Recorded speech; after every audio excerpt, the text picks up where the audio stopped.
Hola, mi nombre es Laura Patricia Dávila Acuña. Soy estudiante de la licenciatura en enfermería en la Escuela de Enfermería Beatriz González Ortega. Estoy cursando el tercer año y voy a hablarles un poco sobre la enterocolitis necrosante. Y bueno, vamos a comenzar con los objetivos específicos.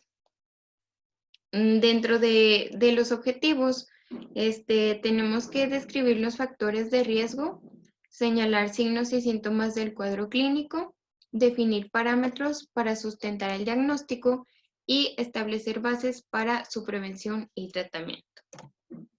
Y ahora vamos con el concepto. Bueno, la enterocolitis necrosante es una enfermedad multifactorial adquirida, propia de los recién nacidos pretérmino o recién nacidos a término enfermos, en donde la interacción de bacterias invasivas sobre un sistema gastrointestinal inmunocomprometido por hipoxia, isquemia y o inmadurez traen como resultado final una lesión necrótica en la mucosa y en ocasiones pues de toda la pared intestinal. Entre los signos y síntomas más frecuentes que vamos a encontrar dentro de esta enfermedad, pues tenemos la intolerancia alimentaria, la distensión abdominal, presencia de sangre en las evacuaciones, vómito, letargia, inestabilidad de la temperatura, apnea y dificultad respiratoria. La lesión intestinal es una consecuencia de tres factores muy importantes de riesgo, que serían, en primer lugar, tenemos la prematurez, tenemos la nutrición por vía enteral y la colonización intestinal por flora bacteriana patógena. En cuanto a la incidencia de la enterocolitis necrosante, pues tenemos que es una enfermedad que varía mucho. Se reportan cifras que van del 1 al 5% de los ingresos a unidades de cuidado intensivo, hasta 4 casos por 1000. En recién nacidos menores con un peso menor de 1000 gramos al nacer, se reportan tasas de 42 por 1000 nacidos vivos. Y en cuanto a la tasa de mortalidad, pues esta varía desde un 9 hasta un 41% de los casos. Y voy a mencionarles unos puntos que son muy importantes tenerlos en cuenta. Tenemos en primer lugar que la mejor manera de prevenir la enterocolitis es evitando el nacimiento a pretérmino. Enseguida tenemos la atención óptima del parto, reanimación neonatal adecuada, suministro de líquidos por vía endovenosa, suprimiendo la alimentación hiperosmolar. Deben ser optimizados para prevenir la agresión intestinal isquémica previa y la colonización con flora bacteriana patógena. También nos menciona que el nacimiento pretérmino pues está asociado a una función digestiva inmadura, en la que la isquemia permite la colonización bacteriana intestinal excesiva. También otra cosa muy importante pues es el diagnóstico y tratamiento, que están basados en el esquema de Bell modificado, que lo vamos a ver un poco más adelante, en donde el criterio clínico pues nos permite el establecimiento de las etapas de la enfermedad y su respectivo tratamiento. Y por último nos menciona que la enterocolitis está asociada a un riesgo elevado de alteraciones significativas en el neurodesarrollo.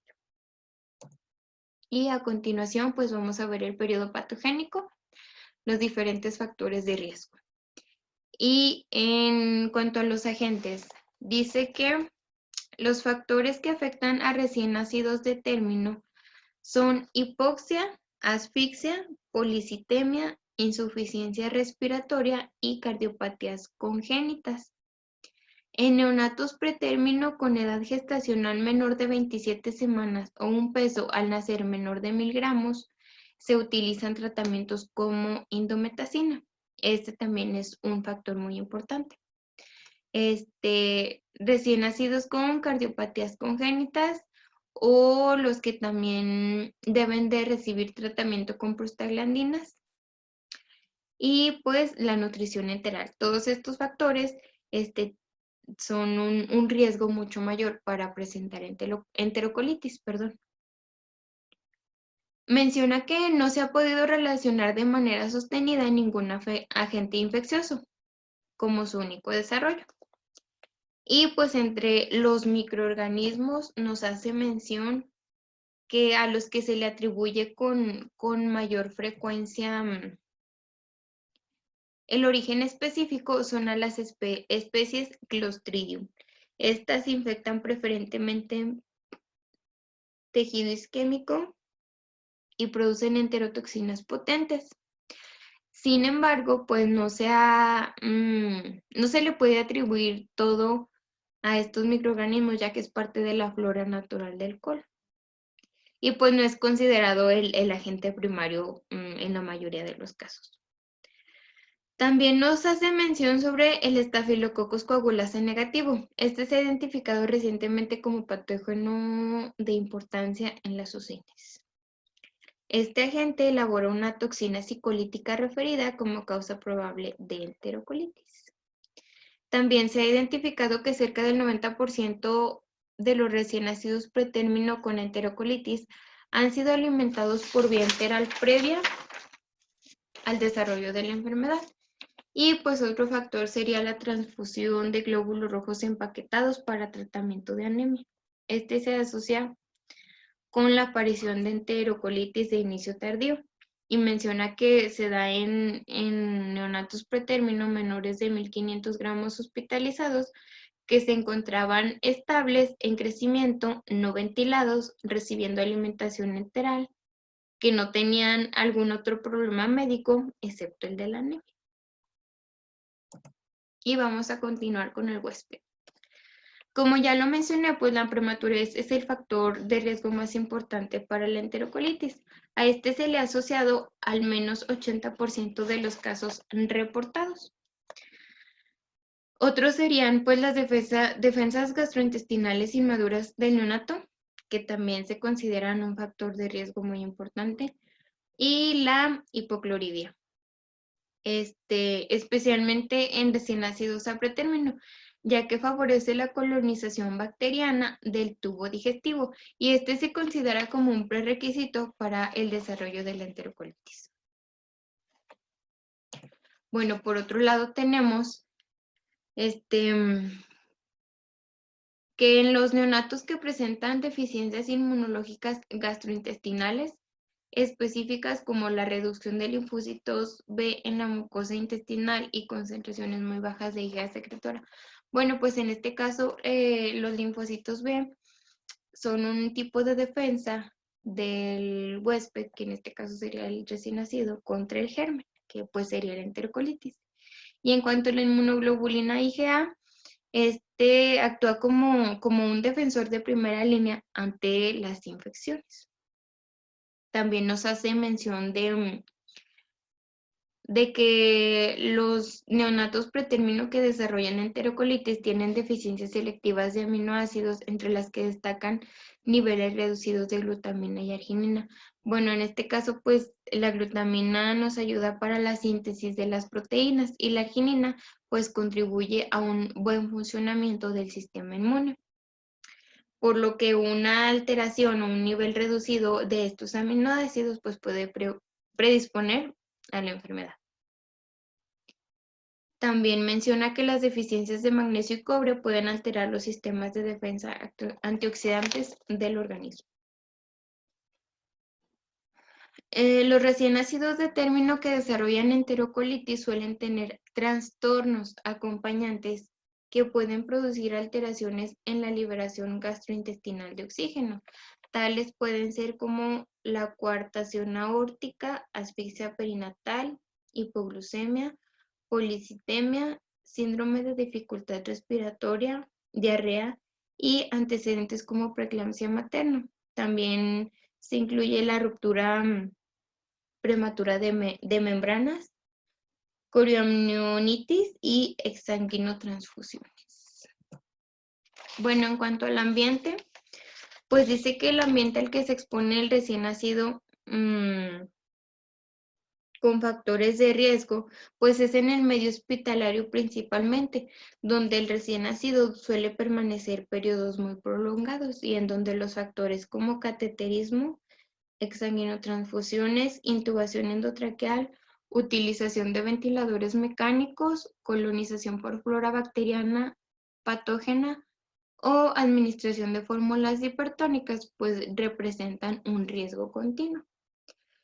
La necesidad de trasladar a un tercer nivel de atención médica a un recién nacido que desarrolla enterocolitis en un hospital de primero o segundo nivel, pues incrementa muchísimo más el riesgo de muerte por esta causa. Y bueno, vamos en cuanto a ver lo de la prevención. Menciona que en cuanto a la promoción de la salud, pues se reconoce que la mejor manera de prevenir la enterocolitis es evitando el nacimiento a pretérmino. Otras acciones son las encaminadas a mejorar la educación para la salud en general, en comunidades principalmente, tales como control del embarazo, una correcta alimentación, una adecuada limpieza, vivienda, etc. En cuanto a la protección específica, pues nos menciona que se debe dirigir hacia los 3 ejes principales en donde giran los factores de riesgo, que son la agresión isquémica previa, colonización intestinal con flora bacteriana patógena y en conjunto con una alimentación hiperosmolar. Esta se inicia con la atención óptima del parto, la reanimación adecuada en caso que pues, sea necesario, indicación precisa de métodos invasivos, suministro de líquidos intravenosos, todo lo cual debe ser optimizado para evitar fundamentalmente la agresión al recién nacido y pues así el desencadenamiento de la enterocolitis. Otras estrategias preventivas que son muy recomendadas, pues principalmente sería la alimentación del neonato con la leche materna, siempre y cuando sea posible. Los probióticos, suplementos con glutamina y arginina, uso preparados orales de inmunoglobulinas, modificación de patrones de alimentación enteral y enfoques multimodales de profilaxis. Bueno, en cuanto a la leche materna, pues yo creo que ya mucho se ha hablado sobre los grandes beneficios de la lactancia materna. Y aquí nos menciona que en grandes estudios pues se ha demostrado que los neonatos pretérmino alimentados con leche materna tuvieron una incidencia muchísimo menor de enterocolitis al ser comparados con grupos de control alimentados con fórmula láctea. En cuanto a la prebiótica, menciona la administración profiláctica por vía enteral de Lactobacillus acidophilus y Bifidobacterium infantis. A neonatos hospitalizados en UCINes, pues ha disminuido la incidencia de contraer la enfermedad. En cuanto a la suplementación de la dieta con aminoácidos, se dice que la distribución de los niveles de óxido nítrico representan un posible mecanismo para el desarrollo de la enfermedad. Y también se ha encontrado que la arginina se considera que actúa como un tipo de sustrato para el óxido nítrico. Entonces, por eso es importante la implementación de arginina. En cuanto a los preparados orales de inmunoglobulinas, pues se considera que durante los últimos años la administración enteral de estas inmunoglobulinas, que en este caso serían la IgA y la IgG, pueden ofrecer un medio para estimular el sistema inmune intestinal. Y pues la modificación de patrones de alimentación enteral. Aquí nos menciona que en neonatos pretérmino con bajo peso al nacer o asfixia perinatal grave, el inicio tardío de la alimentación enteral hacia los 7 a 10 días de vida postnatal, al igual que el empleo de esquemas estandarizados para la alimentación, pues son estrategias que han disminuido la incidencia de la enterocolitis. Y en cuanto a los enfoques multimodales de profilaxis, Pues menciona que el comienzo temprano de la estimulación trófica intestinal con leche materna, así como uso de probióticos, evitando el empleo de indometacina y dexametasona de forma temprana, han demostrado en estudios de largo plazo una contribución importante en la prevención de la enterocolitis necrosante. Y ahora vamos con el periodo patogénico, etapa subclínica. Bueno, este se da cuando ya hay un contacto entre el huésped y el agente y se presentan lesiones anatómicas o funcionales. Dice que el nacimiento pretérmino está asociado a una función digestiva inmadura, ya que el tracto gastrointestinal inmaduro responde a los primeros bolos de leche con incrementos rápidos en su masa, superficie de área, flujo sanguíneo, motilidad, capacidad digestiva y absorción de nutrientes. Y pues debido a la agresión isquémica, que es resultado de un vasoespasmo de las arterias mesentéricas por una agresión que disminuye notablemente la velocidad del flujo sanguíneo, se produce una peristalsis anormal y disminuida, que causa que la mucosa pues no secrete su moco protector y que permite la colonización bacteriana intestinal pues excesiva. También estos mismos microorganismos pues pueden penetrar en la pared intestinal en donde se produce el gas hidrógeno, el cual se acumula y origina neumatosis intestinal. Hace mención que en algunos recién nacidos pues la neumatosis porta se presenta después de que ya inició la lesión intestinal. Y pues en otros neonatos es como una advertencia de la presentación del cuadro clínico. Y a continuación vamos a ver la etapa clínica. Bueno, pues en esta tablita se pueden ver los signos y síntomas iniciales de la enterocolitis. Su porcentaje pues es el que comúnmente se presenta, al que se presenta menos. Y entre los signos pues tenemos distensión abdominal, evacuaciones sanguinolentas, apnea, bradicardia, dolor abdominal, residuo gástrico, aspecto séptico, choque, vómitos, acidosis, letargo, diarrea, celulitis en la pared abdominal y alguna masa en el cuadrante inferior derecho. La etapa clínica nos hace mención que la presentación de la enterocolitis pues se manifiesta con estos signos y síntomas que ya les mencioné. Y que en recién nacidos que tienen un peso menor de 1000 gramos al nacer, que desarrollan perforación intestinal como complicación de la enterocolitis, pues presentan además otros signos clínicos predominantes, como serían la distensión abdominal, disminución de ruidos peristálticos y una actividad motora pobre. En las radiografías de abdomen, pues se observan asas intestinales dilatadas, incremento de espacios entre asas intestinales y engrosamiento de la pared intestinal.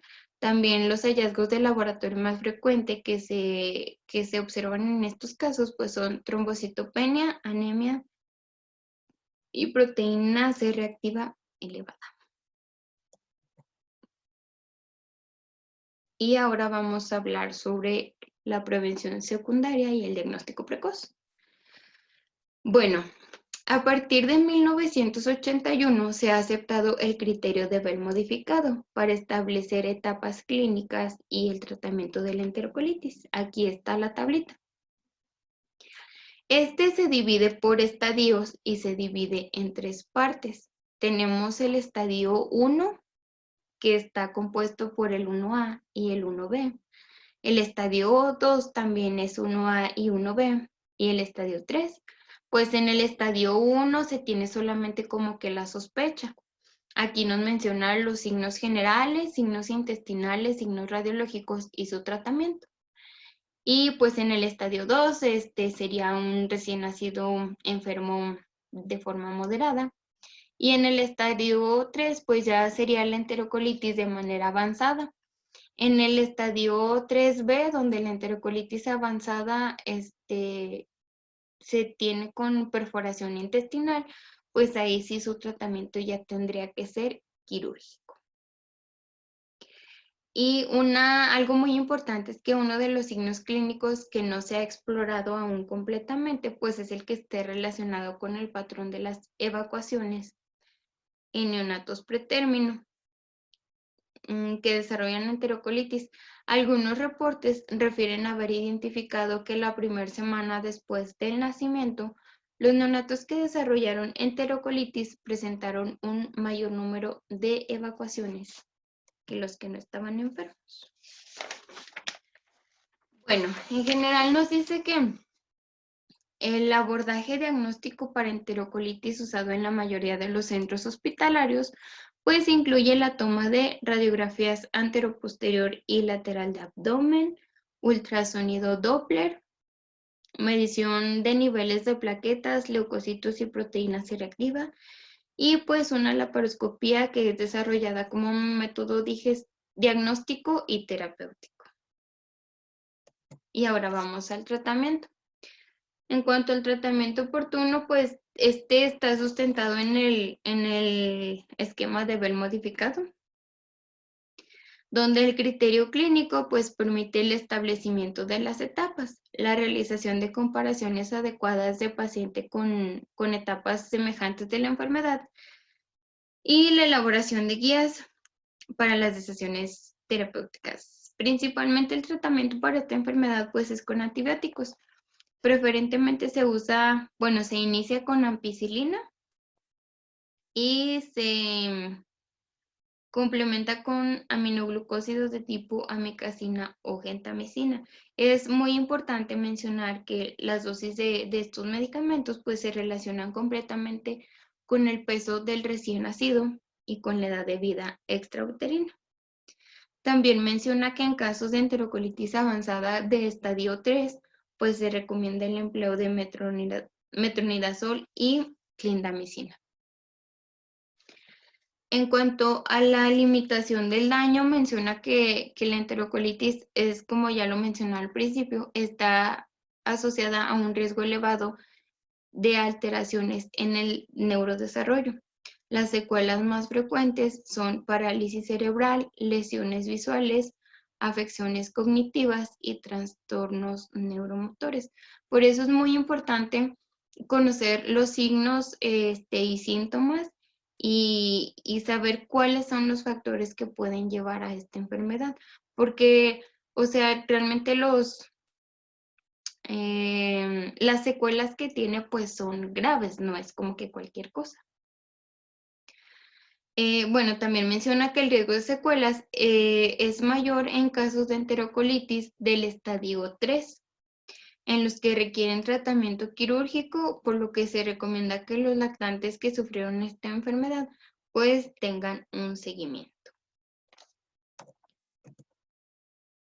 Y bueno, vamos con la prevención terciaria y dice sobre la rehabilitación.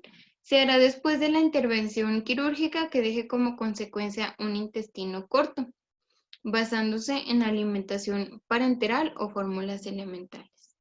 En cuanto a las actividades sugeridas, menciona que es importante vigilar estrechamente a todo neonato que ingrese al cunero a través de la búsqueda sistemática de signos y síntomas de la enterocolitis necrosante. Y pues los niveles de atención. En el nivel primario tenemos que el médico general describe los factores de riesgo de la enterocolitis,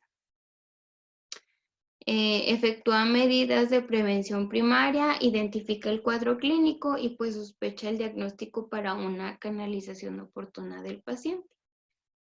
En el nivel secundario, el pediatra debe establecer diagnóstico y puede iniciar tratamiento de la enfermedad. Y en el nivel terciario, el neonatólogo y cirujano vigilarán las UCINes y las complicaciones que puedan presentarse. Y pues eso sería todo de mi parte. Espero les haya quedado claro el tema y muchísimas gracias por su atención.